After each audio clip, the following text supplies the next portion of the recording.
Welcome back for part two, everyone. We are now at Gregory's channel on Diverge Media because I want to transition this tariff conversation to Ontario, where Greg was driven out by the terrible COVID policies.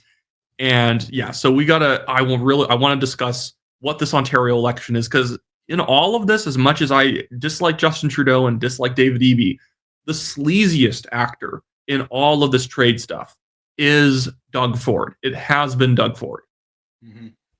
Yeah, I mean, there's no other way to put it. He's acting as though what he's doing is standing up for Team Canada or Team Ontario, and it's very disingenuous. He wanted an election before he ever called one, and this was the political conveniency jump point. Like, this was the convenient point to jump off and say, well, this is why. Now it's about Trump and the tariffs, and that's why we're doing it. No. You wanted this long ago. This is just a convenient time for you to do that. In the same time, I mean, this guy hasn't ran as a conservative forever, but we're supposed to believe he's, going to stand up for conservative Canadians and somehow have the best. Like, he's going to do whatever he thinks is going to win him enough votes, whether it's in the best interests of Ontarians or not. And this is another perfect example of that. It is convenient for him politically to pretend like, I'm going to fight for you, and this is great for him politically. But for you as an Ontarian, it is going to make life more unaffordable and cause you a lot of pain that's undue. It doesn't have to be this way, and he's goading Trump down this path. And the thing about it, too, is that I'm looking at the polls, and with most of the polling, it looks like he's going to easily be able to get back in with a majority. And it truly just makes me question whether or not people are actually ready to move on from Justin Trudeau federally, in the sense that you can be hoodwinked by a man who has borderline the same policies as Trudeau. And I'm not saying that this policy is kind of like this policy. I mean it like Trudeau and Ford have gone in together on the same subsidy programs, the same green boondoggles, time and time again.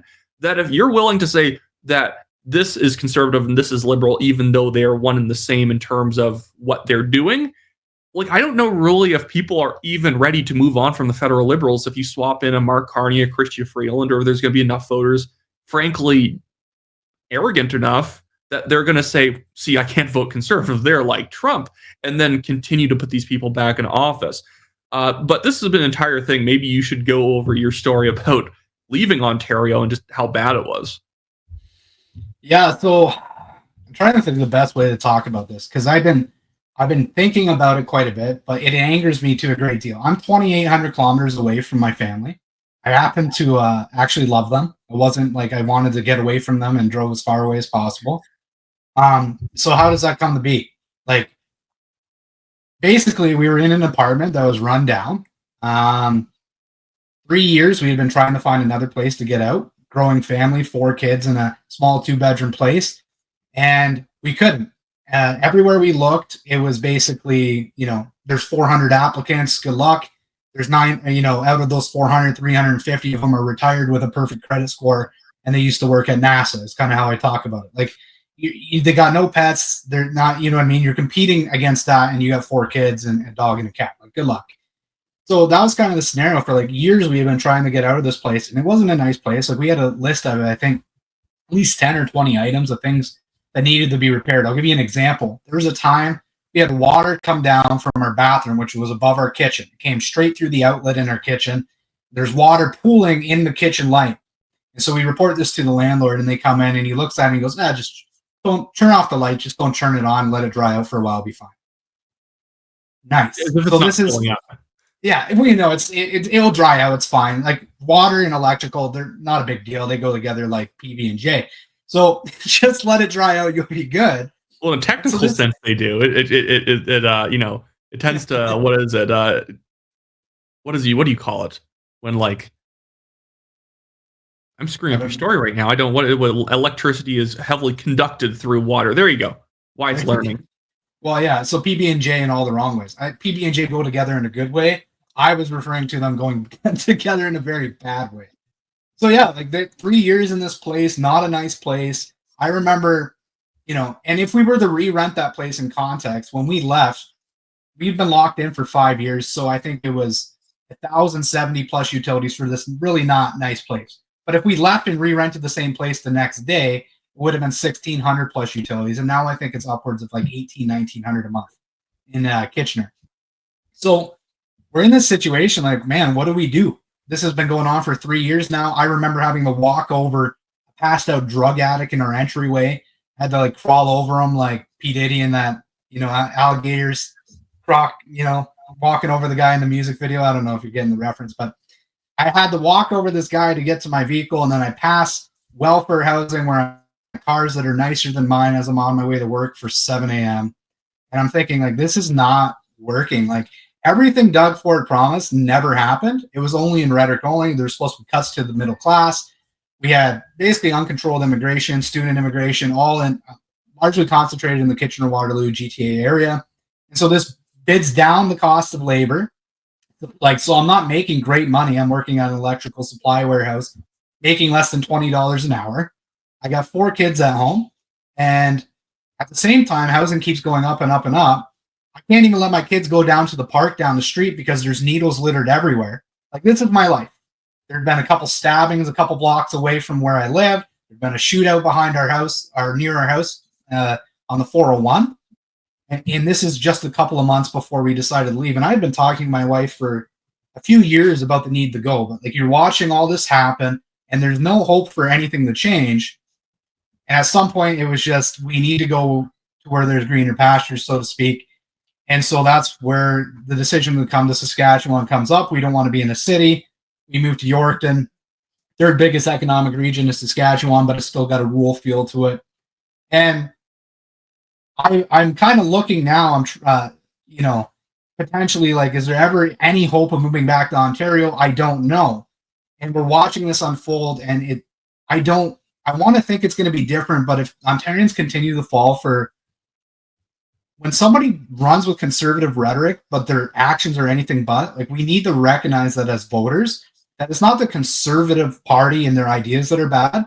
It's the Liberals and the Liberal Conservatives, the LibCon Uniparty, that's bad. And we're watching those policies play out. But I don't know what you do when you and I would be the type of people where, when we hear PPC criticisms that the federal Conservatives and the federal Liberals are the exact same, we identify that as not true. It's just not accurate that those two parties are close together. With O'Toole as the Conservative leader, that was a much stronger argument that the Conservatives were really not going to improve things that much over Trudeau's Liberals, because O'Toole was literally promising basically nothing different, and probably would have only gotten a minority government, then getting smashed by the Liberals again if he had won. He'd only gotten probably 2 years with a minority. But in Ontario, it's actually real. I wouldn't even maybe consider Ford a full-on Liberal, but what I would call him is a retail politician. But he only uses Liberal policy. So he's a Liberal in terms of action, but his ideology is simply giving money out, subsidies. It's targeted tax relief only to friends, but it's never actually something that's like full fat Mike Harris type reform or type. He's not a Harper conservative, and Harper wasn't even exactly a fiscal or social hawk. You just can't really say much about him. It's $9.1 billion a year, I think, is the number in corporate welfare that Doug Ford's handed out. And my point, we had this conversation before, was you could send that money, like, stop giving it out to winners and losers and picking winners and losers in the market, and just cut taxes and make it a more competitive business environment that benefits everyone. That's true conservatism. What he's doing is the exact same thing the Kathleen Wynne Liberals did. The only difference is they have different friends. So he gives it to whatever. Like, he'll give it to whoever his buddies are, and Kathleen Wynne gave it to whoever her buddies were. Yeah. But it's the same policy, just with a different, I guess, do you like John more, or do you like Christie more? I guess I like Christie more. Yeah, the people he's subsidizing are more conservative on paper than like somebody that Kathleen Wynne would give money to. And you made a good video the other day on why you call Doug Ford DEI Doug, and why he's actively, at the same time you said he will get into miniature fights with the federal government on their DEI priorities, he will then happily put forward his own DEI priorities. Yeah, it's just a shell game. Like, again, it comes back to the basic idea of like rhetoric. It's like the magician's sleight of hand. Like, look over here, ooh, magi, and then it disappears, and you're like, well, but it's right there. I can see it. It's like, that's what he's doing. It's conservative rhetoric, and then he governs liberal. Like, And then for people to think that's conservatism is the real frustrating thing. And the other frustrating thing, more so than that, is there's no real alternatives in Ontario. There's a guy and his wife that started a political party in the New Blue Party of Ontario. They detested him. In fact, he started the Axe the Carbon Tax campaign that everybody is now popularizing the conservative movement. They'll never give him credit for it, but they removed this guy from the leadership process because they didn't want him to win. Yeah, and Jim Carahalios, and every once in a while, Jim Carahalios and Belinda Carahalios have been doing a really good job with the New Blue Party. Every once in a while, and we're going to get into kind of the whisper campaigns that go on inside Ontario politics. It's run like a mafia with the PC party trying to basically break up their opposition. But Jim has been had a presidential election in the PC party rigged against him. He was kicked out twice out of the 2020 Conservative Party leadership race because they didn't want him beating McKay or O'Toole. And then the guy gets cancer. He gets anonymous PC people sending him death wishes. It's crazy what's going on. And yet they still have a new party out. And then I only ever hear, frankly, whining and complaining from a lot of people who know Doug Ford's bad, but they're like, oh, I can't work with Jim. And that's where we're probably going to go down a bit of a rabbit hole here of why it seems like there's no real political alternatives in Ontario for the average voter. Yeah, it's a very important rabbit hole to be noted. It is. People need to understand when there's a true opposition or a true voice of the people that comes up, this is the stuff that happens behind closed doors to ensure that it kind of steers towards the typical comfortable party politics of the liberal conservative uniparty that we see. And we'll disagree, I think, on federal politics a little bit. I'm optimistic. I hope Pierre is what he governs to be, but I am pessimistic in the sense that I see a lot of the same people in his ear, right? And I'm hoping that he knows enough to not go down the same path as many other leaders have, where they govern more center left, but they campaign to the right. And that's the concern is if you campaign to the right and you win with that campaign, why wouldn't you govern that way too and reap the benefits of those good ideas that are the very reason you won anyways? It's like what I always say about Alberta politicians loving to venerate Ralph Klein, but nobody wants to act like Ralph Klein in office because they're like, that could get touchy if I'm actually cutting spending and cutting taxes and what if we don't balance budget? I'm like, just do it. Just do it and see how well it works. It's like a proven method that had literally over a decade of time put to it by Klein. And you're like, but it's the year 2023. We can't do that. I'm like, just do it, Danielle. Cut spending and taxes. The middle class will love you. Stop pretending like you need the center left voters who don't even like you. You're going to win a third of them. The NDP is going to take the rest. That's not a winning coalition. You want the voters to your right who just stay home because, what's the point? Well, and that's the thing. How many people aren't involved in the political process because they go, it doesn't matter who's in. They're going to do the same thing. In this idea, though, it doesn't matter how they talk. They're going to kind of govern similar. And so why does it matter? So they stay home. So you're kind of losing that. There's only these people are going to vote because that's all they look at is the registered voter polls. I'm saying there's 50, 60% of people that stay home on any given election. Those are the people that are an opportunity for anyone who actually wants to govern. And guess what? A lot of people are pretty conservative in the sense that, listen, I work hard. When I go put in overtime away from my family and my kids, I shouldn't be punished for doing so. And I will tell you a personal anecdote. The number is about 4 to 8 hours before I decide it's not worth any extra overtime, because then it's about 50 cents on the dollar that goes to the government. And why would I do that? Oh, Greg, you'll get it back at the end of the year. That doesn't help me live today, but thanks for taking the fruits of my hard work. I know I sacrifice time with my kids and sacrifice time with my wife that I happen to love very much. But, it's great that I could put an extra, out of the $400 I earned, an extra $250 in the government coffer. That's why people don't vote. You're not talking to those people and saying, we're going to reward this and we're going to punish waste and misuse of spending. And there's all sorts of that in government.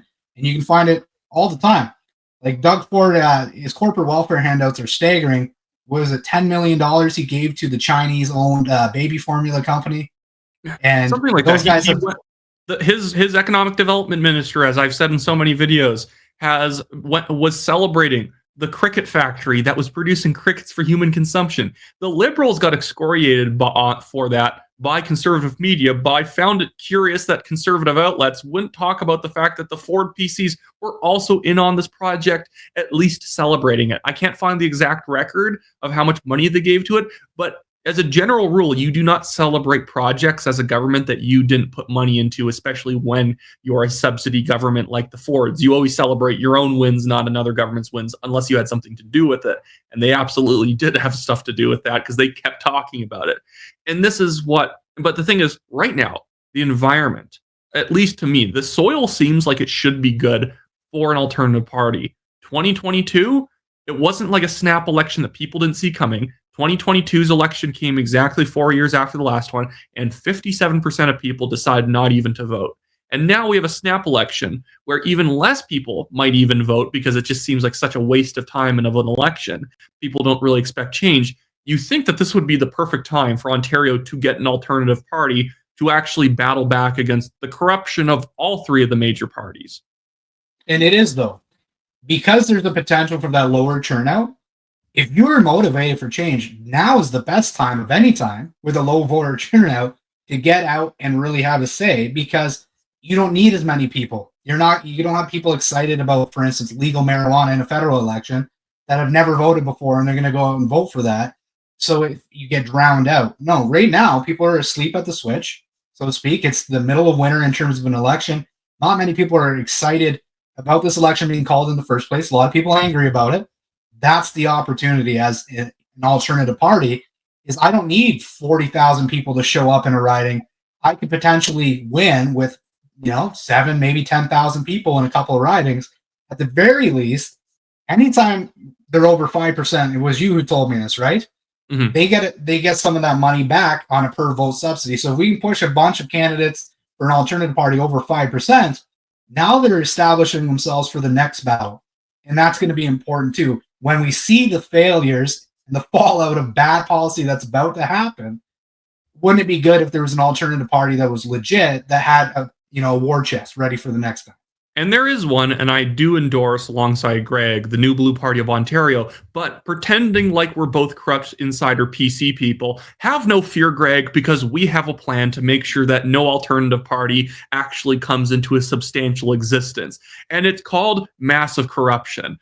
How does massive corruption work? Well, how about we just make sure that there is so many alternative parties and so much noise in that space that a normie voter looks at this and they're like, what the heck? Libertarian Party, Populist Party of Ontario, New Blue Party of Ontario, Ontario Party, Northern Ontario Party. What's even the point?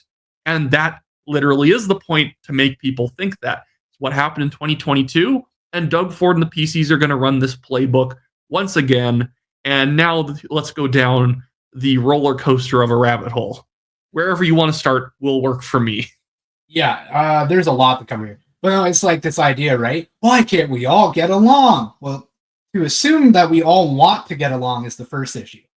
There's no desire to get along by a lot of these alternative parties, because they're simply there, again, to divide the alternative vote, so that you don't, instead of, like, let's say 4 or 5% going to an alternative party, then they can really build on it going forward.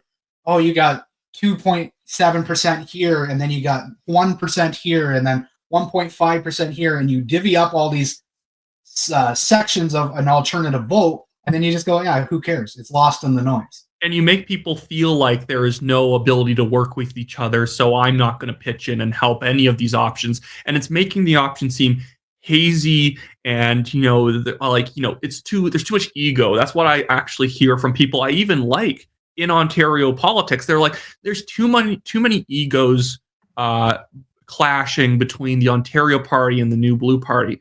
And if you know the history, it should be obvious that the Ontario Party is, frankly, a PC front group.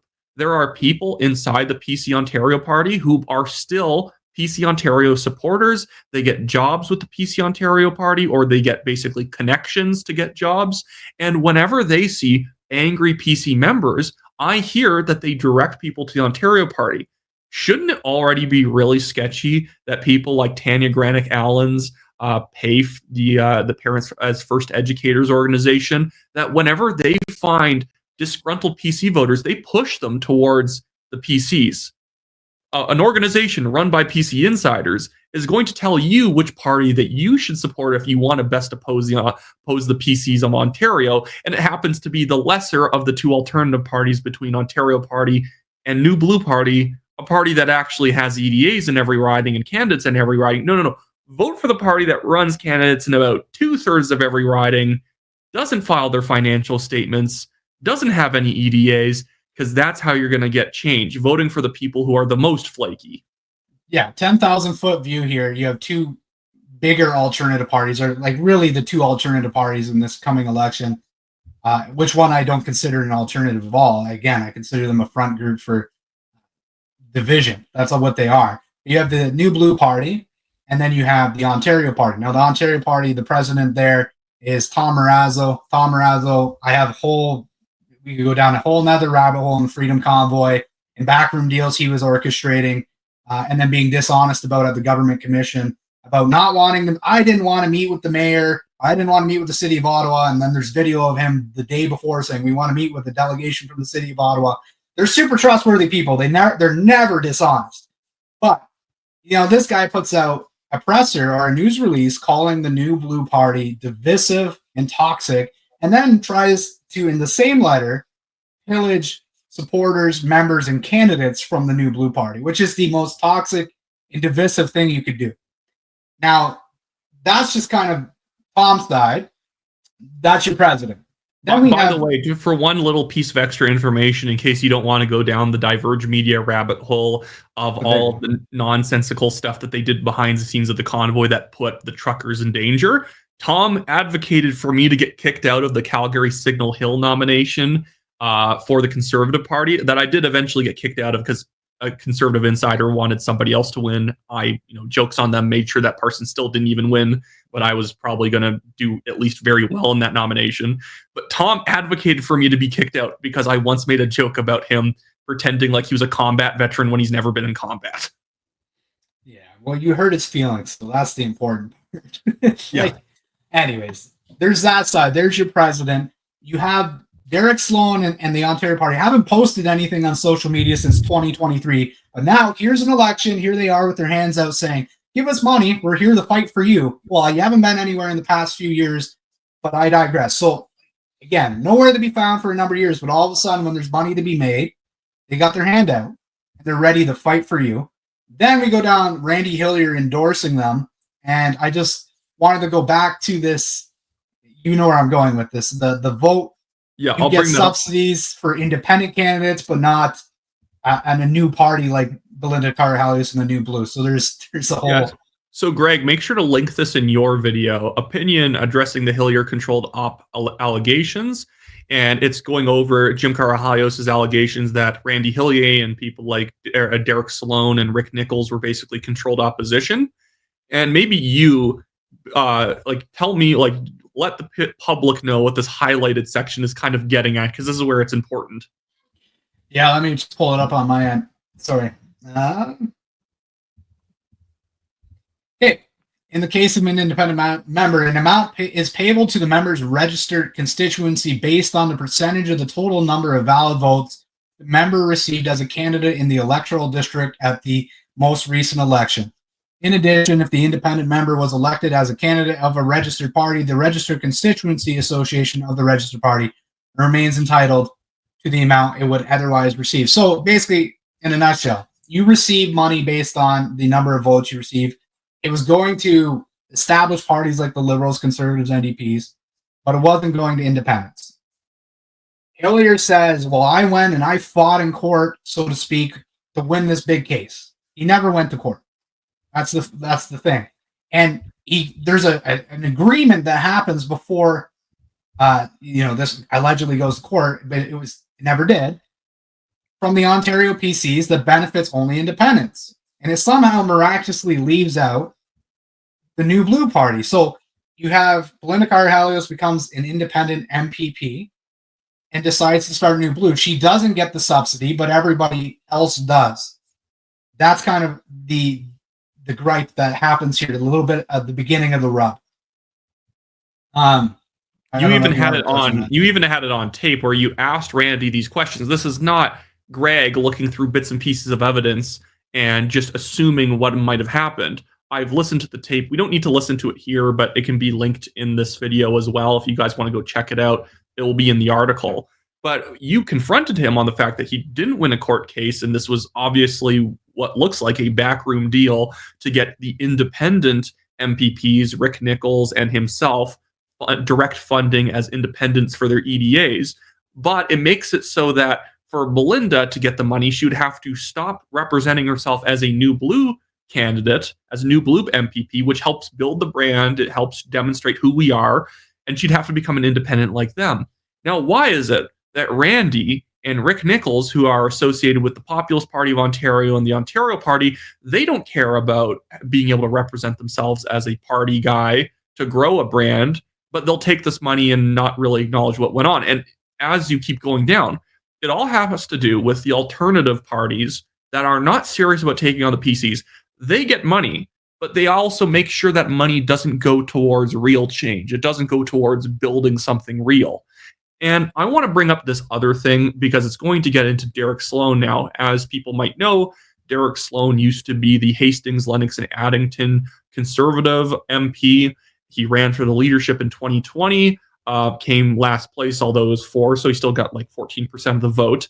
I don't really need to get into all the stuff that went on with that leadership, but he then, after, became the Ontario Party leader out of nowhere. But before that, he ran as an independent for Parliament, only got like 2% of the vote in Banff Airdrie, which is weird because that's multiple provinces away. But there is something that people don't remember, is that Derek Sloan, who's supposedly a very serious leader of the Ontario Party that's trying to grow and take on the 4 PCs, he tried to start a federal party. Look at this. This is my tweet about it, but this is from the Elections Canada website, where they show political parties that lost their eligibility to become registered.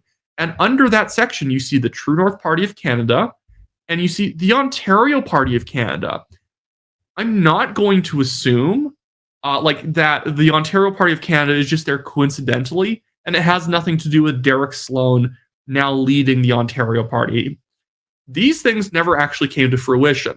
And this is, again, the rabbit hole. Hopefully you guys are hanging in there. This is why we're hosting on Greg's channel. If you guys want to do this rabbit hole with us, this is actually the benefit of you having the smaller channel, because I think the vast majority of my audience is like, Wyatt, what are you on about? So this is for the people who deeply care. But it is important, but yes, it is a rabbit hole. Yeah. I was around when Derek was starting the True North Party. In fact, on the National Telegraph website, there was an article where I covered him trying to start this party. And I even now have a YouTube video to prove that he was raising money for this thing into something called the Sloan Political Action Committee that he had linked on his website, dereksloan.ca. I, from knowing people on the Sloan team, Dan Stasko and others who used to be his parliamentary chief of staff or chief executive, he has records online that he worked for him. This video that he hasn't pulled down yet, although it only has 1,900 views, that he was telling people to donate to this because it would help mobilize for the True North Party, and that's what the content of the video is regarding. That website no longer exists. DerekSloan.ca is online. If you guys want it, you guys can go have it, probably for just $50. And so that guy, after taking $150,000 and burning it effectively, which is also basically what the Maverick Party did, separatist Wexit Party pops up out of nowhere, changes its name to Maverick Party, which makes it more obscure, collects a bunch of money from anti-O'Toole separatists, Wexit people, burns it all, doesn't run many candidates, is ineffective, and then basically is in the defunct party at this point. It technically operates, but not very well. Now, Derek, after burning all that money federally for the True North Party, all this anti-O'Toole oppositional money, now he comes to Ontario, and he starts collecting money to oppose Doug Ford. But the New Blue Party was already launched in late 2020. They were already around, getting mobilized to take on Ford. And Derek supposedly wants to work with the New Blue Party, but they won't work with him. The problem with this is I was the mediator between those two groups. But yeah, say your piece. No, and I gain your frustration from it. Like, to back this up, you got a president calling New Blue divisive and toxic while calling to pillage their candidates, and this guy's being dishonest in front of a government commission. I never wanted to meet with the city. Well, there's a video the day before he met with the city calling for a meeting with the delegation from the city. So these are the people involved. And then we got Hillier, the dishonesty on this. I want a court case, and you go to his government or his lawyer's own like messaging about it, right from his lawyer's website. Very shortly before the court hearing, the Ontario government tabled and passed new legislation to put independent MPPs on a more equal footing. So you never won a court case. It sounds like there was a settlement that didn't benefit New Blue somehow. Like, it benefited you, but not New Blue. Then you can go, Derek, I'm an Ontario politician and I'm fighting for you. Oh, no, I'm an Alberta politician. We're going to start an Alberta party. Oh, that didn't really work out. I'm back to Ontario and I'm going to fight for you. Okay, I haven't done anything since 2023, but an election. Okay, here's my handout. There's more money to be had, and I'm here to fight for you again. And also trying to start a federal version of their provincial party, which, again, I'm just going to say it looks like a donation funnel. It looks like you're going to try and tap your fans who don't live in Ontario to help fund the same staff members who are sustaining Ontario Party. It's probably just a few of them all collecting checks to basically do nothing. But how about you donate to the Ontario Party of Canada if you respect what we're doing here? And because the staff members are basically the same between the two parties, you can just say, well, I'm doing Ontario Party of Canada work when you're really only operating the Ontario Party. I have no doubt that on the Elections Canada looked at this and said, are you guys actually real? Or do you have any intention of operating a federal party and federal entity? And then they said no, just as they said no to True North Party, because they didn't file any other stuff seriously. They didn't want to actually operate and do all the functions of a real party. So Elections Canada said no to them. And Derek was running around pretending this was Elections Canada corruption. No, they're not letting us register the party. You can register a party so easily. It is so easy to register a party. How did the center-right Conservatives or the Canada's Future Party do it? Apparently, it's the mystery of the Sphinx. But here's the thing. All of this should go into the idea that maybe the Ontario Party is not real. Maybe this is trying to hold back the New Blue Party from growing and getting access to that per-vote subsidy. I think you and I would both agree. I actually don't like per-vote subsidies. I don't think taxpayers should be funding any parties. But the Ontario PCs and the Liberals and the NDP and the Greens get access to this. If they're getting more than 5% or so in these ridings, any major party can easily get that. They get millions of dollars for themselves. It's like, I'm pretty sure it's like a couple bucks that they get per vote that they got in the last election given to them, as long as they were able to score a pretty low amount of votes in each riding. So even a paper candidate being put up in a riding the PCs can't win is still going to get back thousands of dollars for the establishment party. But dang it, now the New Blue Party is going to be able to take advantage for this thing that we really only wanted for ourselves. And now, okay, we need to deploy a bunch of new parties to break up their support so that they get as few ridings as possible, scoring above 5%. And that's, in my opinion, what had gone on here. Well, and then you got the whisper campaigns that we've been talking about or alluding to. It's like, Jim Carr, he's a mean guy. Really? Because I've heard complete opposite stories. I heard when he was going through cancer that there was a candidate of a party that wasn't his that was ready to drop out without giving names away, right? Was ready to drop out of the race because it wasn't receiving adequate help with her paperwork to register to run federally, and turned around, and this guy that's such a mean guy, the leader of the New Blue Party, Jim Carhalios, going through cancer treatments, was helping her through that process. These are stories that I've heard, and my personal dealings with Jim through various stories we've written, very, very different than the whisper campaigns. It's almost as if it's completely fabricated by PC insiders that are pretending like they're running an alternative party. But that's just an opinion. But you can see ample evidence. And there's other things that come up, like Nick Kuvalis, he's the pollster for Doug Ford. And here's a tweet he put out. I don't know if you can see my screen. I'll put it up real quick. Without audio, maybe. Hey, it worked this time. Nice.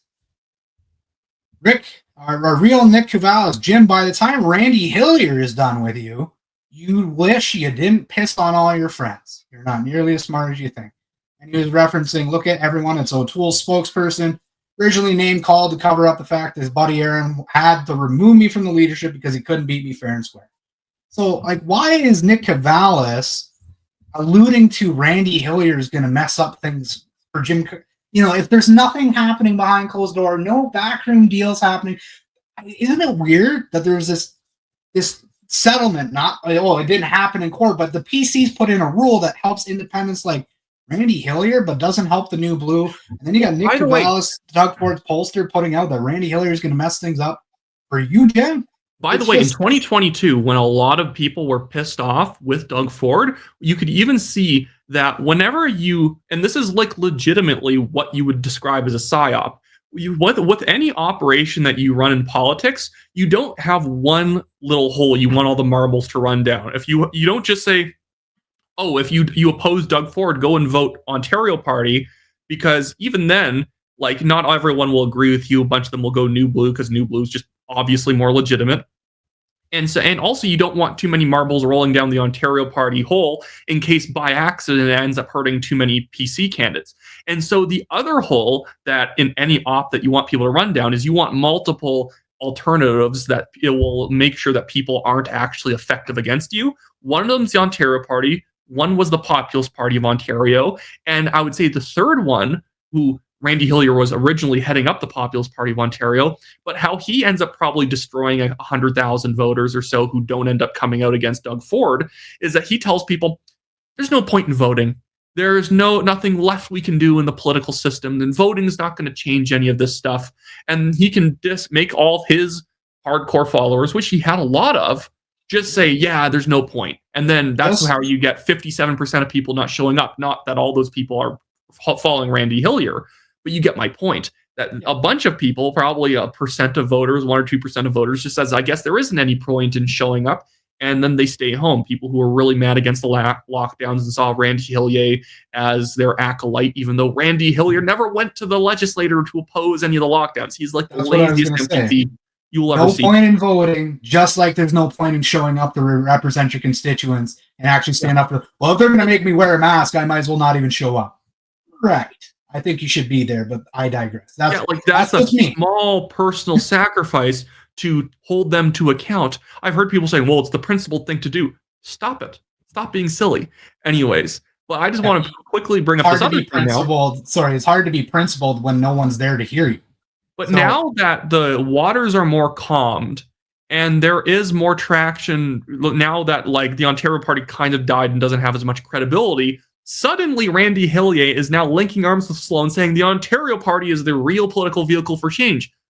Hey, Randy, I thought you said there wasn't any capacity to actually get real change, but now suddenly you've come out of the woodworks to back up this party after it had already suffered a lot of credibility blows from literally being deregistered. The Ontario Party got deregistered in late 22 and into 2023 because they didn't file any of their financial statements because, they didn't really care. They didn't think they would have to use this party again.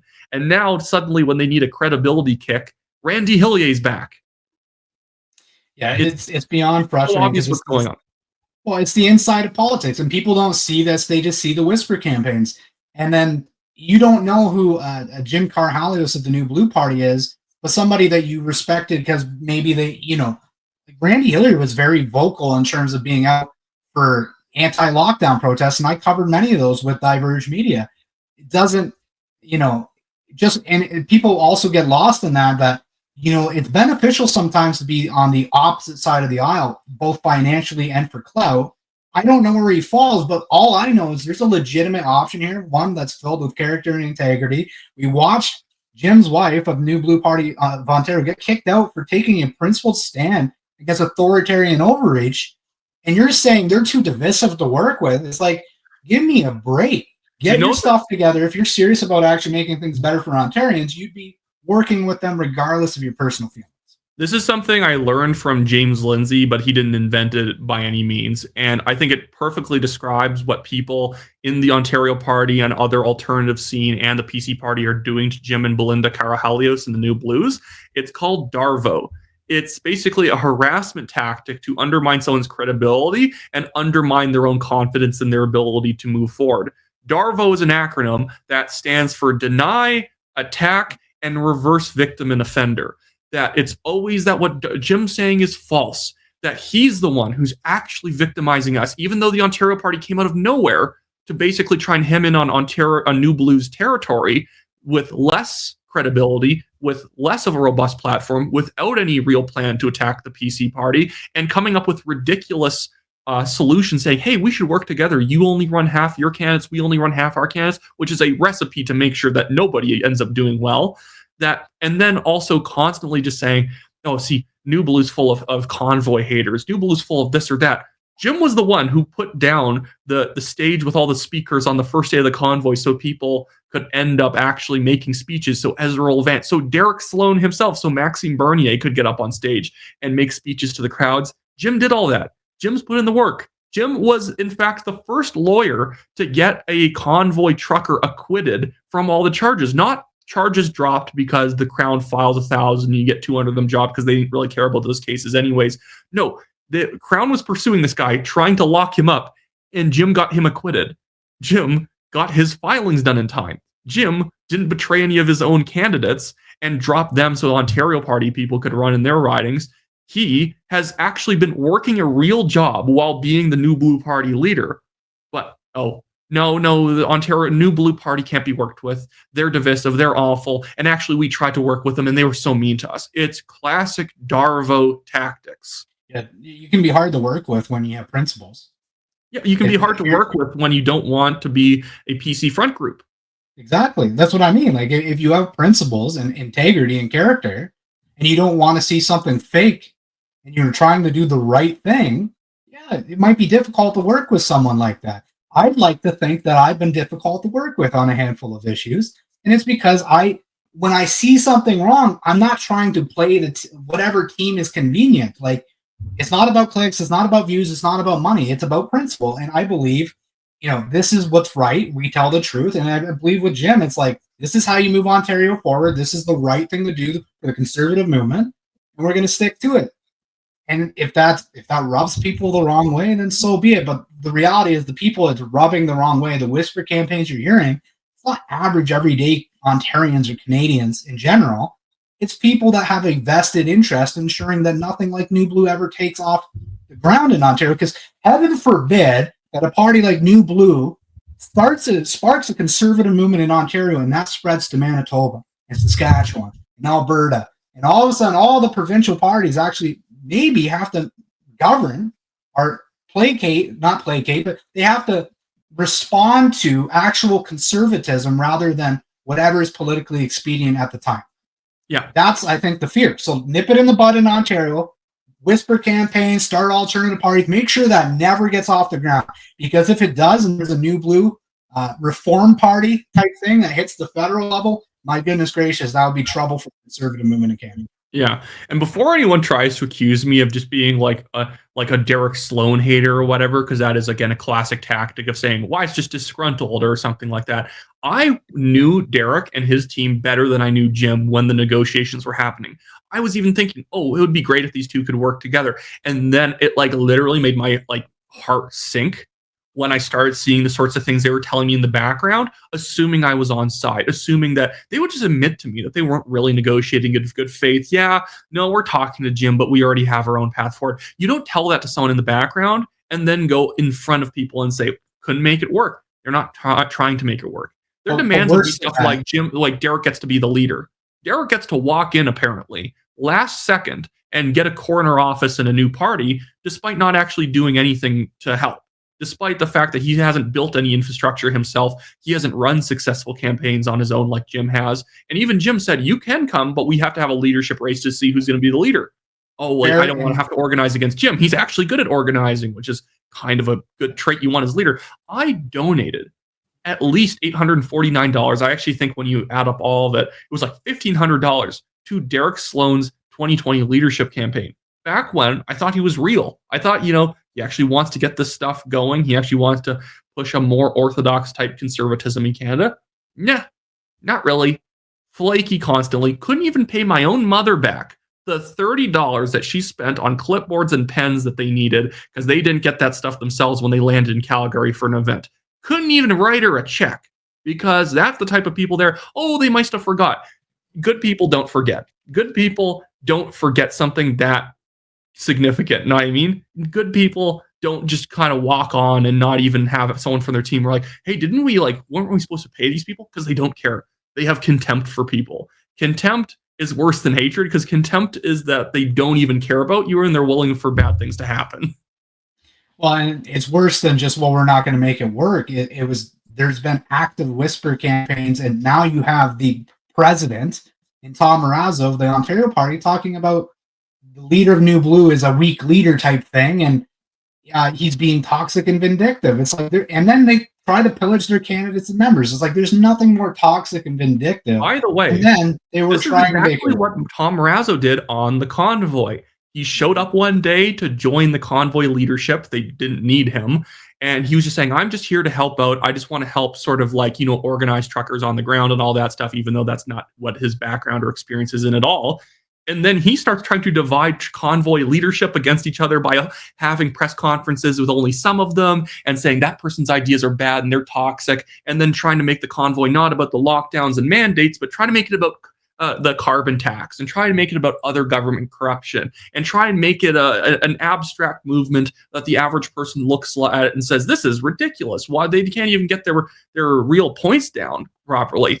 That's who Tom Marazzo is. Constantly showing up places and telling other people how everything should work, even though he has no clue what's going on, and then saying that you're divisive because him walking in late isn't allowed to dictate to everybody. Yeah, so Tom was worked for the intelligence sector of the Canadian Armed Forces, was a part of the G7, and his job was essentially to gather intel and relay it back to the government.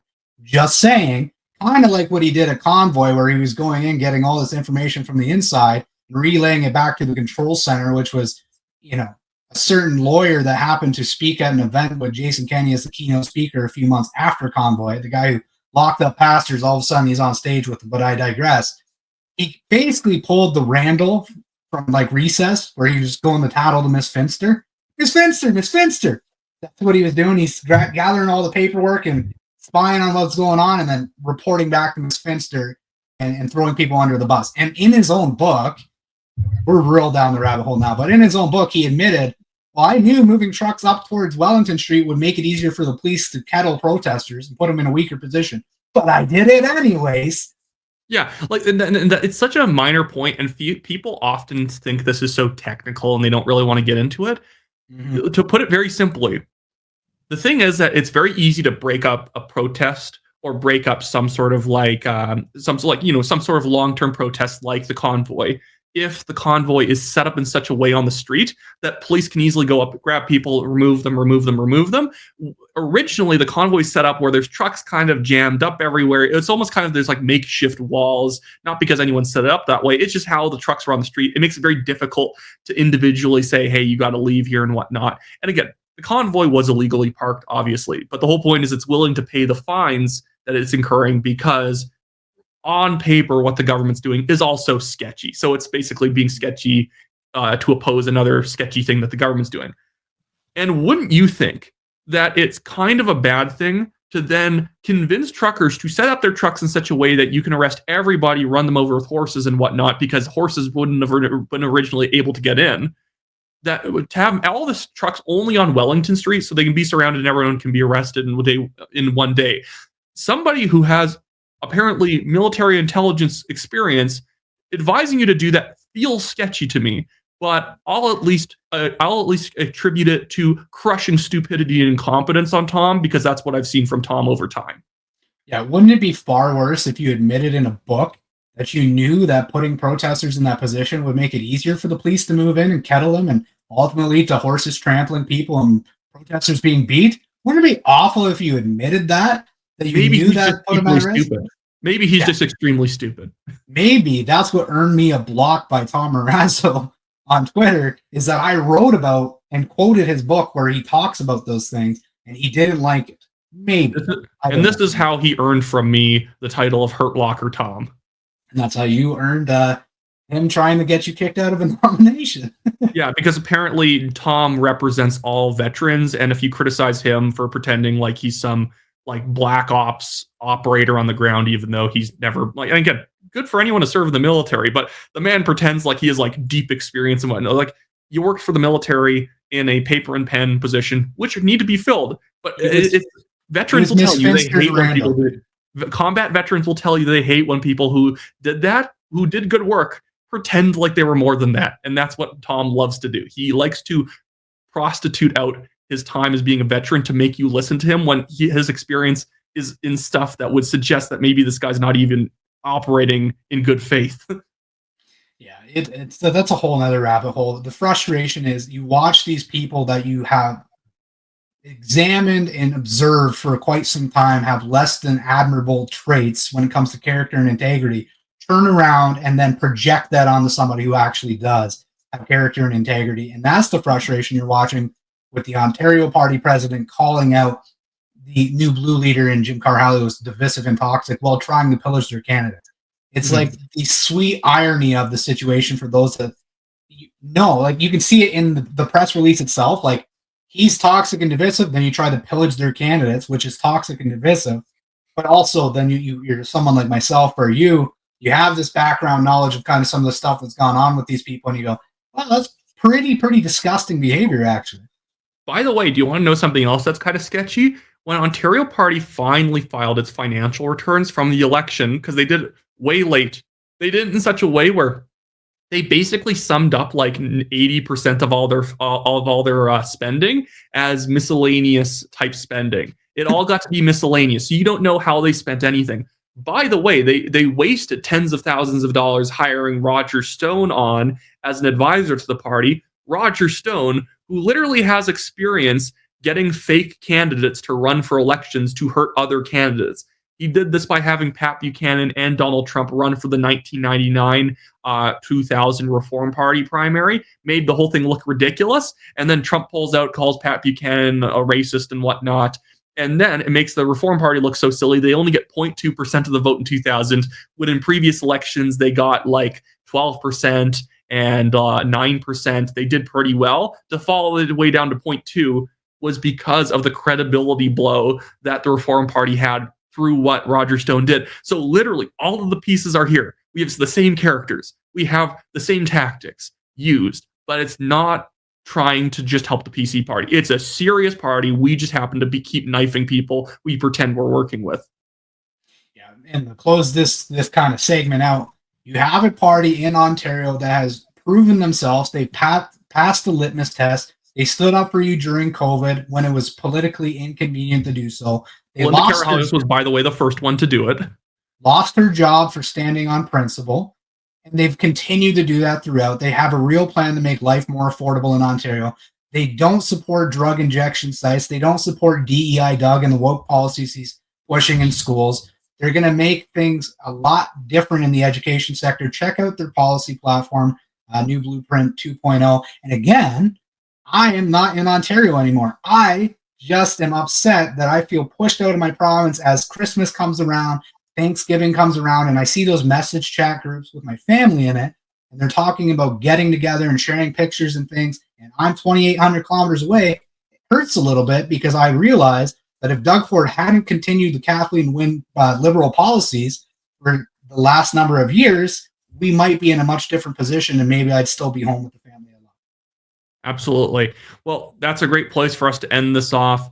You guys got to watch the rabbit hole segment after the more surface level tariff segment on my channel, but I encourage you guys all to subscribe to Greg's channel, Diverge Media here. He does really great deep dives on all these issues that most people just do not have the time for, including myself. So yeah, is there anything else that you want people to go check out on your channel? I'll go New Blue Party Ontario. There is a real alternative in Ontario. I'm just going to keep leaving it at that. They definitely, you need to understand there is an alternative in Ontario, and it's the New Blue Party of Ontario. That's it. Perfect. I echo that endorsement.